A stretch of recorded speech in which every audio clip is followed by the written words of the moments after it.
যুক্তরাষ্ট্র ও ইসরায়েলের সাম্প্রতিক বিমান হামলার পর পাল্টা প্রতিক্রিয়ায় ইরানও আঘাত হেনেছে, যার প্রভাব পড়েছে পুরো মধ্যপ্রাচ্যে। এদিকে বিভিন্ন দেশের মধ্যে উদ্বেগ ও কূটনৈতিক তৎপরতা বাড়লেও যুদ্ধের দামামা এখনো থামেনি। এই উত্তেজনাপূর্ণ পরিস্থিতির মধ্যেই নতুন করে ইরানের পক্ষে অবস্থান স্পষ্ট করেছে ইরাক। দেশটির প্রধানমন্ত্রী মোহাম্মদ সিয়া আল সুদানি বুধবার ইরানের পররাষ্ট্রমন্ত্রী আব্বাস আরাকচির সঙ্গে ফোনালাপে জানান, ইরানের বিরুদ্ধে কোনো হুমকি সৃষ্টি করতে ইরাকের ভূখণ্ড ব্যবহার করতে দেওয়া হবে না। ইরানের পররাষ্ট্র মন্ত্রণালয়ের এক বিবৃতিতে বলা হয়, আল সুদানি তেহরানের হামলার নিন্দা জানিয়ে একে আন্তর্জাতিক নিয়ম ও নৈতিকতার লঙ্ঘন বলে উল্লেখ করেন। একই সঙ্গে ইরানের সর্বোচ্চ নেতা আয়াতুল্লাহ আলী খামেনির নিহত হওয়ার শোক প্রকাশ করেন তিনি এবং যুদ্ধ বন্ধ করে সংলাপে ফেরার আহ্বান জানান।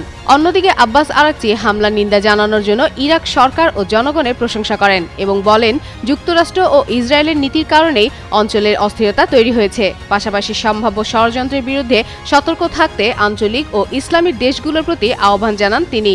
এর আগে গত ২৮ ফেব্রুয়ারি যুক্তরাষ্ট্র ও ইসরায়েলের বিমান হামলায় ইরানে ব্যাপক ক্ষয়ক্ষতি হয় এবং এতে খামেনি সহ বিপ্লবী গার্ড ও সেনাবাহিনীর কয়েকজন শীর্ষ কমান্ডার নিহত হন। এরপর ইরানের পাল্টা হামলায় ইরাক সহ অন্তত ৮টি দেশে উত্তেজনা ছড়িয়ে পড়ে।